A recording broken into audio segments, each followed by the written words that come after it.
Really made a conscious effort to do anything. I just went and reached the people wherever we was at. You know what I mean? Like if we had meetings in New York and there's a club going on in New York, but I don't have. In 2008, T.I. was untouchable. Live Your Life was blasting across America, and millions crowned him the King of the South, a star, an icon, someone who seemed invincible. But just 1 year later, everything came crashing down.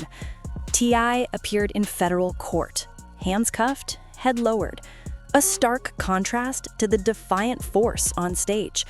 Fans were stunned. The media was shook. Nobody could figure out how a king fell that fast. But this wasn't the end. It was only the beginning.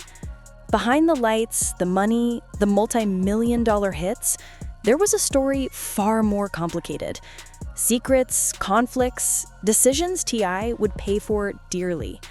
So what really happened? And why was the truth so shocking? The rise of T.I. Some stories feel like fate has a twisted sense of humor. Clifford Joseph Harris Jr., Tip, was born in 1980 in Center Hill, a place where gunshots were as common as roosters crowing. By all odds, he should have been just another statistic. But Tip chose a different path. Chaos turned into motivation, survival into strength, a childhood of scars into a crown the South would one day recognize. To understand why T.I. earned the King of the South title, we start in Bankhead, the place where light and darkness collided. Tip grew up in his grandparents' small house, where walking 2 blocks could throw you into a drug deal in broad daylight. An 8-year-old should have been learning letters, but Tip was spitting bars. Not just music. This was his voice against a closing world. By 12 or 13, while other kids played after school, Tip was already on corners, watching for cops. By 15, he'd been arrested multiple times. And yet, the deeper he got pulled in, the sharper his rap became. Raw, authentic, intense. Music wasn't just a passion. It was a lifeline. Either die here or escape through it. At 19, fate stepped in. He met Kawan K.P. Prather, a seasoned producer from LaFace Records. KP heard Tip and immediately spotted the spark. A deal with Arista Records followed. Finally, it felt like a ticket out of Bankhead. But life wasn't that easy. T.I.'s debut album, I'm Serious, in 2001, flopped. No top 10, no hits, critics unimpressed. And just as he claimed the King of the South title, industry laughs and mockery. Arista dropped him a year later. At 21, T.I. hit rock bottom, but the fall lit a fire. If nobody gave him a chance, he'd make one. Back in Atlanta, T.I. co-founded Grand Hustle Records with Jason Getter and flooded the streets with mixtapes. No label, no problem. His music was everywhere. Clubs, DJs, cars. And then, 2003 hit. T.I.'s feature on Never Scared turned heads. His sharp, gritty, knife-like flow demanded attention. Later that year, trap music dropped. Proof T.I. wasn't just back, he was stronger than ever. Top 5 on the Billboard 200, gold certification, and the blueprint for what would become trap music. 24's Be Easy, Rubber Band Man, MTV ranked it a top 10 rap song of 2003, propelled T.I.'s name sky high. T.I. didn't stop. 2004's Urban Legend scored another hit with Bring 'Em Out, cracking the top 10 on the Billboard Hot 100. He wasn't an outsider anymore. He was the new face of Southern rap. Fierce, real, sharp, molded by survival. His King of the South claim? Suddenly, it made sense. 2006 brought the peak. King exploded, selling 522,000 copies in its first week, debuting at #1 on Billboard 200. What You Know became a 2000s classic, playing everywhere. T.I. even hit the big screen in ATL, proving he could do more than rap. By 2007, he had his first Grammy for My Love with Justin Timberlake. Money, fame, endorsements. Pharrell Williams even called him the Jay-Z of the South. From a kid arrested before 15 to one of America's most influential rappers, T.I. had earned it. The crown was real. But the higher the light, the darker the shadow. Just when T.I. was on top, tragedy lurked. In 2006, right after King lifted him to his career peak, Fallant Johnson, his assistant, brother-in-arms, was shot dead after a show. The loss cut deep, showing that even a king's world can crumble. And from there, T.I.'s life would spiral into turbulence that no one could have predicted. T.I. lived under a constant sense of threat, always looking over his shoulder. That fear would lead him to the single worst choice of his life, stockpiling guns for protection. Then, on October 13th, 2007, tragedy struck again. But this time it came from the law itself. Just hours before the BET Hip Hop Awards, T.I. was arrested in Atlanta for trying to buy an illegal arsenal from an undercover agent. The news spread like wildfire. The newly crowned King of the South was now a federal offender. Machine guns, silencers. The evidence painted a shocking picture. Overnight, the crown fell, and T.I.'s career teetered on the edge of ruin. Facing a potential 10-year sentence, he chose to plead guilty, seeking redemption. Through a plea deal, he got 1 year and 1 day in prison, house arrest, and thousands of hours of community service. Before serving time, T.I. threw himself into public service, visiting schools, shelters, talking to kids about the dangers of crime and violence. This journey became the backbone of T.I.'s road to redemption in 2009, showing a side of him most fans had never seen. Through it all, his pillars were family and faith. In 2010, he married Tamika Tiny, Coddle, strengthening his foundation before heading behind bars. The public doubted him, but T.I. never stopped believing in a comeback, even from prison. When the iron door slammed shut in May 2009, it marked the bleakest chapter of his life. From chart-topping superstar to federal inmate in Forest City, Arkansas, T.I. was stripped of his spotlight. No fans, no awards, no microphone. Just a man confronting himself inside 4 silent walls. During those 11 months, the title King of the South faded from headlines. Hip-hop moved on. Atlanta, Memphis, Houston, all producing the trap sounds T.I. had helped pioneer. Drake climbed the charts. Nicki Minaj dominated stages. The game was evolving, and T.I.'s absence left a void only time could fill. Inside, he waited, wrote music, read, and plotted a return. In March 2010, T.I. was released early, greeted with curiosity and skepticism. His loyal fans still believed in him, and only months later, he dropped No Mercy, a project meant to rebuild his image after his mistakes. But fate wasn't done.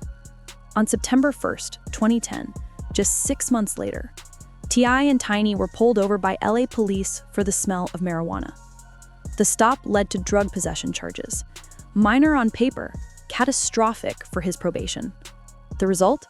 Back to prison for another 11 months. This time, the public reaction was harsher. Sympathy faded. Misfortune became habit. Bad luck became self-destruction. T.I.'s image shifted from fallen king to a man trapped by his own past. 2 prison sentences and 2 years, a devastating blow to his comeback. Meanwhile, hip-hop was changing fast. Drake owned the charts. Nicki Minaj was a cultural powerhouse. Future, 2 Chainz, Waka Flocka were mainstreaming trap in ways the previous generation hadn't. And T.I., absent during the genre's turning point. No award show appearances, no radio presence, no discussion about who ruled hip-hop. His name slowly vanished from Billboard, media, and nominations. His loyal fans still respected his music, but No Mercy, released while he was serving time, barely made a dent. T.I.'s music had fallen into a half-forgotten limbo. Modest sales, lukewarm reviews. Many saw it as the clearest sign that his glory days were over. During this exile, all he could do was quietly prepare for a comeback, writing songs, taking notes, revising dark, introspective tracks, and reflecting on choices that had cost him dearly. But the harsh reality? the music world doesn't pause for anyone. T.I.'s pre-2007 image was a hungry, ambitious star. Post-prison, he was a man left behind. And that was the worst part, not the bars, but feeling replaced by time itself.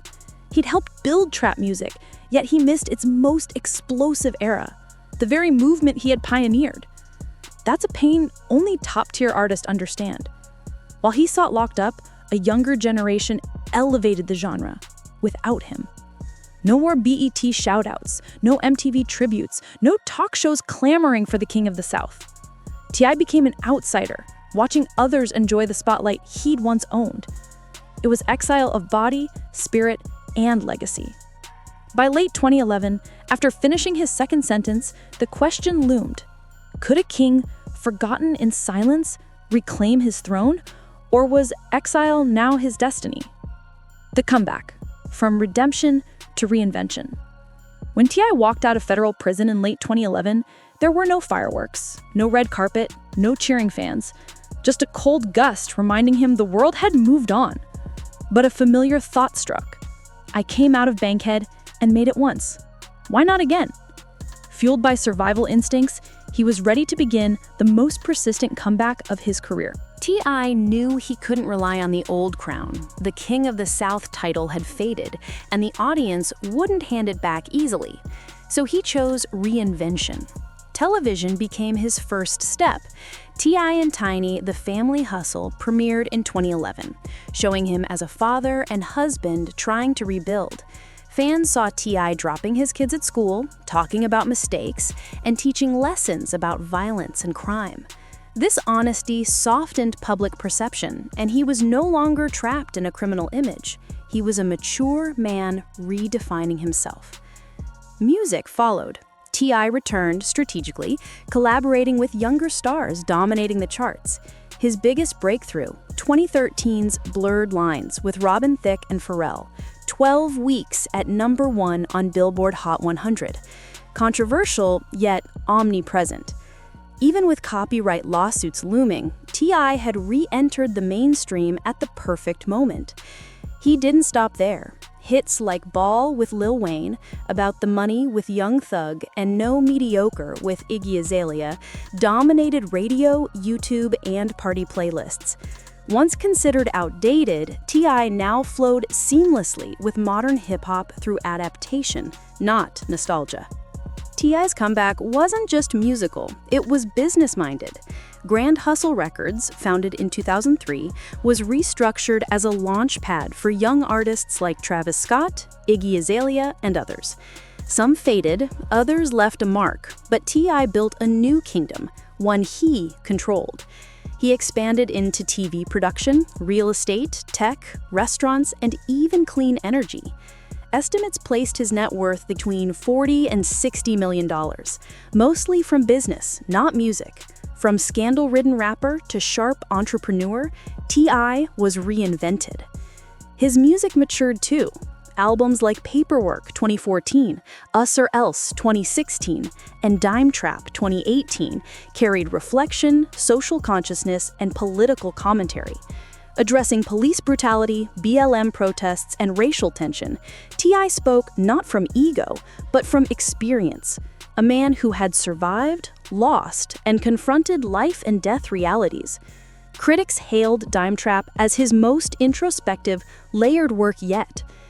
Acting became another frontier. Beyond cameos, T.I. starred in American Gangster, Identity Thief, Get Hard, and Marvel's Ant-Man films. His comedic, down-to-earth roles showcased a public side previously unseen. A scandal-ridden star transformed into a versatile Hollywood professional, winning over audiences unaware of his past. What made T.I.'s comeback so powerful wasn't just music. It was timing, adaptation, and reinvention. A former federal convict became a Hollywood actor, TV producer, social activist, businessman, and Atlanta cultural icon. Not everyone forgave him, not everyone forgot. But in hip-hop, where comebacks carry weight, T.I.'s journey is unforgettable. And the lingering question, after every fall, every rise, every rebirth, has T.I. truly returned to the top? Or is his crown no longer on stage? Either way, his ability to survive storm after storm cements his legacy as a trap king. T.I. once said he had 9 lives like a cat. Anyone following his 2-decade journey knows it wasn't bragging. It was fact. Every scandal, every sentence, every downward spiral could have ended his story. But T.I., he always rose. Survivors like him are rare, destined to outlast every catastrophe. And yet, even survivors eventually rethink their next move. In 2020, with his 11th studio album, The Libra, T.I. began sharing ideas that hinted at the next chapter of his story. T.I. sent chills through fans with the announcement of what he called the final album of his career, Kill the King. For most artists, that would just be a dramatic title, but for T.I., it carried weight, like a eulogy for the legend known as the King of the South. From his very first album, I'm Serious, T.I. had called himself the King of the South, and anyone claiming that crown knows one truth: every kingdom ends. Every king, no matter how great, eventually becomes someone else's target. Kill the King wasn't just a name, it was a statement. A metaphor for ending the ego, the title that had lifted him to greatness, but also dragged him into darkness. T.I. once said something quietly profound. If the role of the king has to end, then let me be the one to put the period at the end of that sentence. It was a confession from a man who'd sat on the throne, been dragged through the mud, and now wanted to walk away on his own terms, not as a defeated man. One thing is undeniable. T.I.'s legacy in Southern rap runs deeper than any hit he ever made. Without him, trap music might exist, but it probably wouldn't have exploded into the global force it is today. He was among the first to turn the gritty sounds of Atlanta's projects into a cultural powerhouse. Artists like Future, Young Thug, 21 Savage, and Migos all followed the path T.I. and his generation paved. The rapid-fire hi-hats, booming 808s, swagger-filled delivery, that became modern rap's language, and T.I. was one of its earliest architects. The King of the South debate? For decades, it was argued, but now it's said with respect. T.I. didn't just claim the title, he earned it with output, influence, and sheer impact. He put Southern rap on the national map, turned Atlanta culture into a global identity, and inspired countless young artists to step into hip-hop without shame or regional doubt. But T.I.'s legacy isn't just music, it's a lesson. Glory can lift a man to the sky, but it can swallow him whole in an instant. His story is studied in forums, schools, and youth programs as a cautionary tale. Talent can't replace responsibility. A star can rise on grit and intelligence, but a career survives only with discipline and the drive to fix mistakes. The Trap King fell, but trap music didn't, and that alone cements his impact beyond any Grammy trophy. Look at his journey. The most shocking part isn't the scandals or prison time, it's that he's still here. From a bankhead kid selling drugs to a superstar with millions in the bank. From the BET Awards spotlight to handcuffed headlines worldwide. 2 prison terms, multiple reinventions, a career stretched like a rubber band. And when it snapped, it bounced back in ways no one expected. Fans thought he'd return as a victorious king. The truth? T.I. came back as a human being. Flawed, wounded, burdened, but still moving forward. More real, more powerful than any flashy comeback.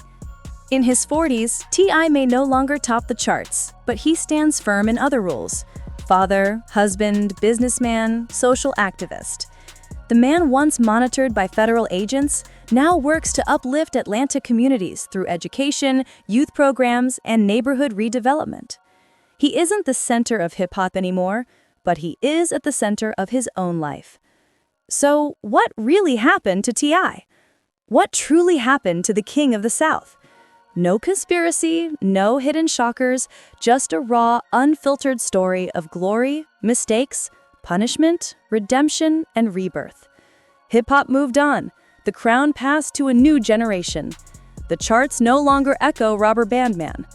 But T.I. stepped back, without bitterness, without clinging to the past. Clifford T.I. Harris Jr. finally found peace in a life away from blinding stage lights, closing the stormiest chapter of his life and opening a quieter, richer one. Maybe that's the most beautiful ending of all. A king who lost his throne but finally found himself. If T.I.'s story sparked your curiosity about the hidden truths of celebrity fame, you're in the right place. Hit subscribe, turn on notifications, and comment below which figure you want us to uncover next. This is just the beginning. More revelations are waiting in the episodes to come.